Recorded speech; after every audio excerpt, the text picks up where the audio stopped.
Hello mga kaganch, so feature ulit tayo bagong dating natin na item, yung arrival.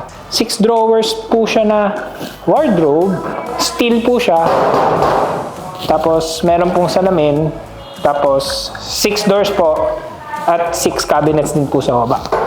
So pag binuksan nyo po, yung unang-una ay sabitan ng clothes, tapos sa taas naman po, linens, mga ganyan, lagyan po ng linens.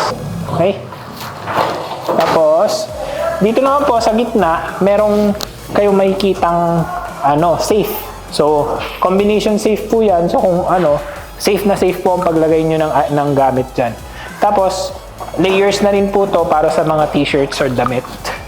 Just like po dun sa taas dito sa kabila.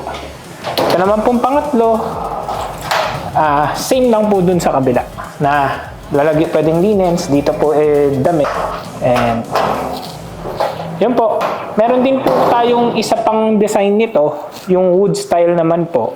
So, kung interested po kayo, PM lang po kayo sa amin.